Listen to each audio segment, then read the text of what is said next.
मित्रों नमस्कार। आज हम लोग हिंदी व्याकरण के अंतर्गत हिंदी व्याकरण का नींव पूजन करेंगे। कहाँ से शुरुआत होगा, कहाँ से हम लोगों को पढ़ना है, तो इसमें हम लोग पहले अगर देखें तो भाषा जो है, सर्वप्रथम भाषा आती है, उसके बारे में थोड़ा चर्चा कर लेते हैं। फिर क्रमशः आगे जो है स्टेप बाय स्टेप बढ़ते रहेंगे। देखते हैं भाषा जो है हमारे जो विचार हैं पूर्ण रूप से भाषा के ही माध्यम से प्रकट हो पाते हैं। हमारे विचार जो हैं पूर्ण रूप से भाषा के ही माध्यम से वो प्रकट होते हैं। भाषा के दो भेद हैं, लिखित और मौखिक। लिखित और मौखिक। मौखिक के अंतर्गत केवल ध्वनि आती है। ध्वनि ये अगर कहा जाए तो अभिव्यक्त की भाषा या अभिव्यक्त की सबसे छोटी इकाई है, सबसे या कह सकते हैं न्यूनतम इकाई है। क्यों है ये, इसको आप एक उदाहरण के माध्यम से समझ लीजिए। जैसे एक छोटा बच्चा 3-4 महीने का हो और अगर उसको भूख लग जाए तो व्याकरण नहीं बोलेगा, वो अपनी भाषा में अपनी अभिव्यक्ति प्रकट करेगा, रोएगा, तब उसको जा कर के दूध मिलेगा। तो इस तरीके से ये जो है ध्वनि भाषा या अभिव्यक्ति की, हम कह सकते हैं दोनों, हम परिभाषा को एक साथ कह सकते हैं कि भाषा या अभिव्यक्ति की सबसे छोटी इकाई क्या है, ध्वनि है। और इन्हीं ध्वनि चिन्हों के योग से अगर इन्हीं ध्वनियों को हम कोई एक सार्थक चिन्ह दे दें तो उसकी गणना किस में होगी, वर्ण में। तो वर्ण को हम चाहे वर्ण कहें या ध्वनि चिन्ह कहें, दोनों बात एक ही है। तो अगर देखा जाए तो भाषा या अभिव्यक्ति की सबसे छोटी इकाई ध्वनि और वाक्य की सबसे छोटी इकाई क्या हो जाएगी, वर्ण। इसके जो दो भेद हुए भाषा के, लिखित और मौखिक। तो मौखिक के अंतर्गत केवल ध्वनि आई, लेकिन लिखित के अंतर्गत वर्ण, शब्द, पद और वाक्य। वर्ण, शब्द, पद और वाक्य ये लिखित के अंतर्गत हैं। अब उसमें सर्वप्रथम आता है वर्ण। हमने जैसे कहा कि वर्ण को ध्वनि चिन्ह भी कहा जाता है, क्योंकि जो मौखिक ध्वनियाँ हैं अगर उनको कोई एक चिन्ह दे दिया गया लिखित रूप में तो ध्वनि चिन्ह हो गया और वही वर्ण है। और इसी वर्ण के अंतर्गत स्वर और व्यंजन, इसके दो भेद हो जाते हैं वर्ण के, स्वर और व्यंजन, जिसके अंतर्गत हमारी वर्णमाला और संधि ये दोनों आए। संधि क्यों आएगा, क्योंकि दो वर्णों के मेल से संधि होती है। वहाँ भी हमको वर्ण पे ही विचार करना है। और वर्णमाला के अंतर्गत हमारे 52 वर्ण जो हैं, स्वर और व्यंजन को मिला करके वर्ण विचार टॉपिक से नया वीडियो आएगा, आपको यहीं से पढ़ाया जाएगा। तो वर्णमाला के अंतर्गत स्वर और व्यंजन गुथे हुए हैं। जैसे माला में अगर गेंदे की माला है तो गेंद गुथे हुए हैं, तुलसी की माला है तो तुलसी गुथी है, वैसे वर्णमाला में वर्ण गुथे हैं। कैसे वर्ण, स्वर और व्यंजन, दोनों तरीके के वर्ण हमारी वर्णमाला में मिलती, इसलिए इसको वर्णमाला कहा गया। न तो इसको ध्वनिमाला कहा गया, न अक्षरमाला कहा गया, वर्णमाला कहा गया। यही नाम इसके लिए सार्थक भी है। और वाक्य की दूसरी छोटी इकाई शब्द है। अब शब्द की परिभाषा कैसे बनेगी कि सार्थक वर्णों के समूह से शब्द का निर्माण होता है। सार्थक वर्ण समूहों से शब्द बनता है और उन्हीं शब्दों के योग से पद बन जाता है। कहीं कहीं आपको मिलेगा शब्द और पद एक ही है, लेकिन थोड़ा सा अंतर इसमें है। अगर शब्द स्वतंत्र रूप से लिखा हुआ है, जैसे लिखा है कलम, तब तो वो शब्द है। लेकिन राम की कलम बहुत अच्छी है, इस तरीके से वाक्य में प्रयोग हो गया शब्द का, यानी उसके साथ विभक्त चिन्ह, कारक चिन्ह, लिंग वचन, ये अगर प्रक्रिया लग जाती है, व्याकरण का नियम अगर उसमें आ जाता है तो किसके अंतर्गत चला जाएगा? पद के। और पद के अंतर्गत रस, छंद, अलंकार, इसके 3 भेद हैं पद के। इसमें रस आएगा, संपूर्ण रस, छंद और अलंकार। और शब्द में सार्थक और निरर्थक 2 भेद इसके होंगे।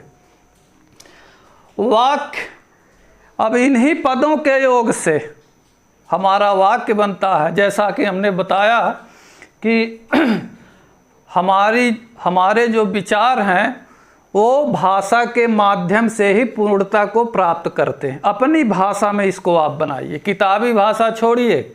हमारे विचार जो हैं पूर्णता को कब प्राप्त होंगे? जब वो एक पूर्ण वाक्य पाएंगे। पूर्ण वाक्य के माध्यम से ही हमारे विचार पूरी तरीके से प्रस्तुत हो पाते हैं। आगे आइए। तो यहाँ वर्ण के 2 भेद, वर्णमाला और संधि। शब्द में सार्थक और निरर्थक, और सार्थक के अंतर्गत देखिए रूपांतर, जो रूपांतर हो जाए शब्द, और रचना या बनावट के हिसाब से, उत्पत्ति के आधार पे, उत्पत्ति या स्रोत या ऐतिहासिकता, कई नाम इसके आपको मिलेंगे। अर्थ के आधार पे और शब्द शक्ति के आधार पे। ये शब्द की बात है। यहाँ ये शब्द के अंतर्गत केवल शब्द की बात होगी, वाक्य के अंतर्गत वाक्य की बात होगी। ये जो ग्राफ बना हुआ है इसको आप लोग स्क्रीनशॉट ले लीजिए, विधिवत नोट्स बनाइए, और जहाँ आप सोते हैं उसी के सामने इसको चस्पा कर दीजिए। यहाँ से अभी मैं आपको बताऊंगा प्रश्न कैसे बनेंगे। ये हमने कहा कि नींव पूजन है व्याकरण का।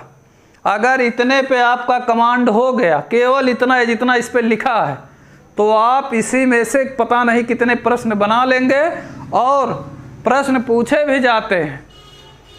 आगे आइए। वाक्य के अंतर्गत शुद्ध वाक्य और इसके नियम, शुद्ध वाक्य के नियम और विराम चिन्ह, ये 2 टॉपिक रहेगा कि वाक्य कैसे बनते हैं और विराम चिन्हों का प्रयोग कहाँ होना चाहिए, किन विराम चिन्हों का प्रयोग कैसे होगा वाक्य में, ये सब बताया जाएगा।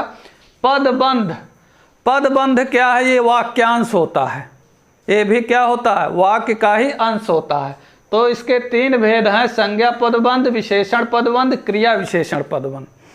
इसका और विस्तार होगा जब इसको हम टॉपिक ये लेकर के आएंगे। रचना या निर्माण की दृष्टि से वाक्य 3 प्रकार के हैं, सरल वाक्य, संयुक्त वाक्य और मिश्र वाक्य। ये बताया जाएगा। फिर ये आपस में कैसे बदलते हैं, संयुक्त से मिश्र कैसे होता है, मिश्र से सरल कैसे बनता है, ये सारे नियम कानून आपको बताए जाएंगे। वाच्य का अर्थ होता है कहने का तरीका, जैसे कर्तृवाच्य, कर्मवाच्य, भाववाच्य। कर्तृवाच्य में कर्ता की प्रधानता, कर्मवाच्य में कर्म की, और भाव में क्रिया की प्रधानता। ये बहुत ही आसान तरीके से, बहुत सरल सहज ढंग से आपको बताया जाएगा। बिल्कुल यहाँ टेंशन लेने की कोई बात नहीं है। और अर्थ की दृष्टि से वाक्य के कितने भेद होते हैं पूछा जाता है। अर्थ की दृष्टि से, अब प्रश्न पे आइए। अर्थ की दृष्टि से 8 भेद, वाच्य की दृष्टि से वाक्य के भेद 3 भेद, रचना या निर्माण की दृष्टि से 3 भेद, पदबंध जो है इसके 3 भेद, मुख्य भेद 3 है, इसमें और भेद आगे जुड़ेंगे। और शुद्ध वाक्य जो है इसमें हम 2 लिखे हैं, कहीं कहीं 3 मिल जाता है, लेकिन हम लोग को 2 ही यहाँ पढ़ना है। इतने में हम लोग पूरा वाक्य पढ़ लेंगे। ठीक, तो अर्थ की दृष्टि से देख लीजिए, विधिवाचक, निषेधवाचक, आज्ञावाचक, प्रश्नवाचक, इच्छावाचक, संदेहवाचक, संकेतवाचक और विस्मयवाचक। ये हमारे जो है 8 प्रकार के वाक्य हैं अर्थ के आधार पे कि वो अर्थ कैसा देते हैं। अब आइए इधर शब्द में सार्थक के अंतर्गत रूपांतर, रचना या बनावट, उत्पत्ति या स्रोत के आधार पे, अर्थ के आधार पे, शब्द शक्ति के। अब आपसे पूछ लिया जाए कि शब्द शक्ति के आधार पे इसको वृत्ति भी कहते हैं। आप यहाँ लिख भी सकते हैं, इसको एक नाम दिया गया है वृत्ति। आप ऐसे इसको लिख भी सकते हैं, शब्द वृत्ति या शब्द शक्ति के आधार पे शब्द के कितने भेद हैं? 3 भेद, अभिधा, लक्षणा और व्यंजना। अभिधा, व्यंजना, लक्षणा है क्या? अभिधा वो है जो हम कहें आप सीधा सीधा उसको समझ लें, आपको कोई दिमाग न लगाना हो, हम जो कहें बस वही हो, उसके अन्यत्र कुछ न हो, वो अभिधा है। और लक्षणा क्या है? जो कहा जाए वो पक्का न हो, उससे हट के हो। लक्षणा की यही पहचान है, हम जो कहें वो तो बिल्कुल ना हो, उससे कुछ हट के जरूर होगा। और व्यंजना क्या होती है? जहाँ व्यंग प्रतीत हो जाए, जहाँ इन दोनों सीमा, अपने सीमा को, जहाँ ये सीमा अपना क्रॉस करते हैं वहाँ से जो है व्यंजना शुरू हो जाती है, व्यंग्यात्मक हो जाए एकदम बात कोई, उसको क्या कहेंगे? व्यंजना। अर्थ के आधार पे एकार्थी, अनेकार्थी, सब समानार्थी और विपरार्थी, इसमें इसके 4 भेद हैं। एकार्थी वो शब्द जिनके एक अर्थ हों, जैसे कुर्सी तो कुर्सी है उसका, मेज, मेज कहने से केवल मेज है, कुर्सी कहने से केवल वो एक अर्थ रखते हैं केवल।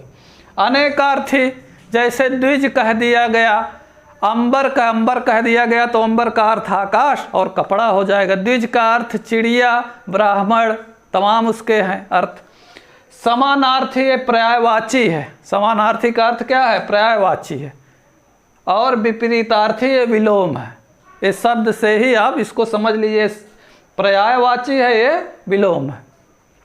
उत्पत्ति या स्रोत के आधार पे 5 भेद इसके लिखे गए हैं, तत्सम, तद्भव, देशज, विदेशज और संकर। तत्सम संस्कृत से जिनका जो संस्कृत भाषा से जो शब्द आ गए हैं, हु बहु जो संस्कृत से आ गए, जैसे प्रातः, स्वतः, इस टाइप से, वो तत्सम है, शुद्ध। और तद्भव उसी से उत्पन्न तद्भव है। देशज जो देश काल, यानी एक क्षेत्र विशेष में जो भाषा बोली जाती है उसको क्या कहेंगे? देशज।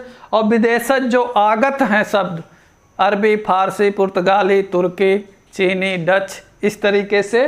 और संकर का अर्थ आप लोग जान ही रहे होंगे, मिला हुआ, यानी 2 भाषाओं का योग, जैसे हिंदी अरबी मिली हो, हिंदी इंग्लिश मिली हो, हिंदी उर्दू मिली हो, जैसे रेलगाड़ी है उस तरीके से।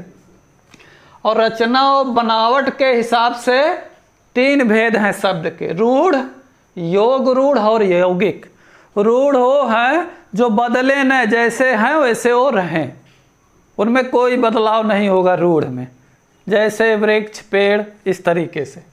योग रूढ़, योग का अर्थ है जोड़, तो जो 2 शब्दों के योग से बने और उनका तीसरा अर्थ निकल के जाए, जैसे जल प्लस जा, जलज अर्थात कमल, इस तरीके से योग रूढ़ में आएंगे।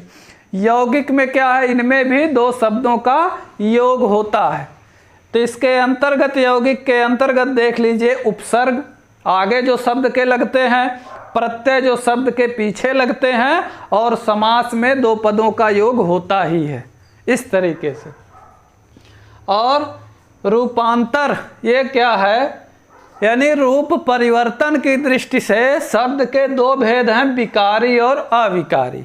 विकारी का अर्थ है विकार, यानी उसमें कुछ विकार उत्पन्न हो, कुछ जोड़ा जाए, कुछ घटाया जाए। और अविकारी का अर्थ है, अर्थात ये अव्यय हैं, जिनमें कोई जो जैसे पैदा हुए हैं वो वैसे ही रहेंगे, यानी उनमें लिंग वचन कारक कुछ भी लगाने से भी कोई फर्क उसमें नहीं पड़ेगा, वो अव्यय हैं। तो अव्यय के अंतर्गत क्रिया विशेषण, संबंध बोधक, समुच्चय बोधक, विषमयादि बोधक, इतने अव्यय हैं। इसके और भेद होंगे जब ये टॉपिक चलेगा। और विकार हो जाए शब्द में, लिंग वचन और कारक लगाने से जहाँ विकार हो जाए उनको विकारी कहें। तो इसमें संज्ञा, सर्वनाम, क्रिया विशेषण, संज्ञा के 5 भेद, सर्वनाम के 6 भेद, क्रिया मुख्य रूप से 2, सकर्मक, अकर्मक, और विशेषण के 4 भेद। ये इतना ग्राफ जो है हमको दिमाग में इसको एकदम सेट करना है, इसी पे व्याकरण आगे बढ़ेगा। हम बार बार कह रहे हैं कि व्याकरण का नींव पूजन है। भाषा से बात शुरू हुई थी कि भाषा के 2 भेद, मौखिक और लिखित। मौखिक के अंतर्गत केवल ध्वनि आएगी। हमने कहा कि अभिव्यक्ति की सबसे छोटी इकाई ध्वनि है। और एक उदाहरण बच्चे के माध्यम से दिया कि छोटा बच्चा 4 महीने 3 महीने का बच्चा अपनी अभिव्यक्ति कैसे करेगा, रोएगा और तब वो दूध पाएगा। वो व्याकरण नहीं बोलेगा कि माँ हमको दूध पिलाओ। और लिखित में वर्ण, शब्द, पद, वाक्य, इसके भेदों भेद हैं। इसी पे हम लोग चर्चा करेंगे। अगला जो हमारा वीडियो होगा वर्ण विचार से होगा, वर्णमाला से। आप वीडियो में बने रहें और एक ग्राफ जरूर बनाइएगा। इस वीडियो को पूरा अंत तक आप देखिएगा। यहाँ से प्रश्न जो ऊपर ऊपर से हैं, 20 प्रश्न तो यहाँ से ऊपर से हैं। ध्यान से आप देखेंगे तो तमाम प्रश्न ही हैं। आप इनको ध्यान से पढ़िए, देखिए। मिलते हैं अगले वीडियो में। और ये प्रयास हमारा पसंद आए तो लाइक करिएगा वीडियो को, और ज़्यादा से ज़्यादा शेयर करिए। चैनल को हमारे सब्सक्राइब करिए। धन्यवाद।